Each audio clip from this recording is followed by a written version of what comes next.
चाषी चाष जमी को मिलिबो पानी हसिबो चषा जमीरे फलिबो सुना फसल चाष जमी को पानी जिबारे आउ असुविधा रहिबोनी आगे चली जोरसोर रे काम। गंजाम जिला बेगुनियापड़ा ब्लॉक अंतर्गत खैरखमा और आखपाख 15टी ग्रामर चाष जमी को जलसेचन सुविधा मिलिबो आ एथिपई मगर घाईर पुनरुद्धार कार्य चली। ओडिशा सरकार क्षुद्र जलसेचन विभाग पक्षरु बेगुनियापड़ा ब्लॉक अंतर्गत खैरखमा निकटरे थिबा मगर घाईर पुनरुद्धार करा जाउची। एथिपई 36 लाख ऊर्ध्व टंका व्यय कार्य आरंभ होईची। एही कार्य शेष हेले 15टी ग्रामर हजार हजार चाषी सेमानक चाष जमी को केनाल माध्यम रे पानी पाई परिबे बोली सूचना मिलिछि। मो अंगारगाँ मंडल 46 नंबर जिला जोन प्रेसिडेंट अच्छी राजेंद्र भूया।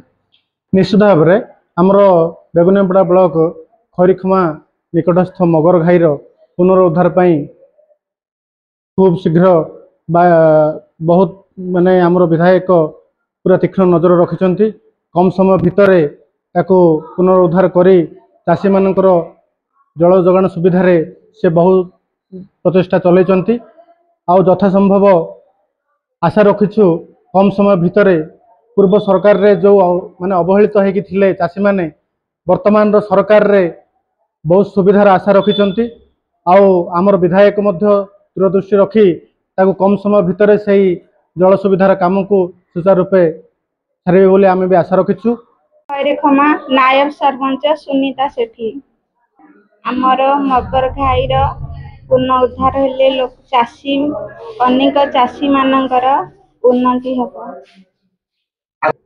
आगरू चाषी माने पानी पाई पारनथिले एटा हेबा द्वारा चाषी माने उपकृत हेबे। दीर्घ दिन मगर घाईर पुनरुद्धार पर दाबी होउथिबा बेले एबे नूतन सरकार आसिबा परे एने आरंभ होईची प्रक्रिया। मगर घाईर जलधारण क्षमता वृद्धि करा जाउची। एणिकी केनाल माध्यम रे सीधा चाष जमी को जीव पानी जद्वारा चाषी को आउ पानी समस्या रहिबनी।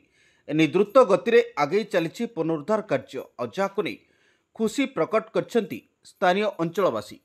मो ना संतोष नायक ग्राम सरदापुर ग्राम पंचायत बड़ खैरखमा। देखंतु मगर घाईर जल प्राय खैरखमा 15 खंड गाँ उपकृत होती। मगर घाई पानी आग केमती थिला बर्तमान एबे चली काम बेसी करी खैरखमा सरदापुर बेसी इफेक्ट पड़े बुझे।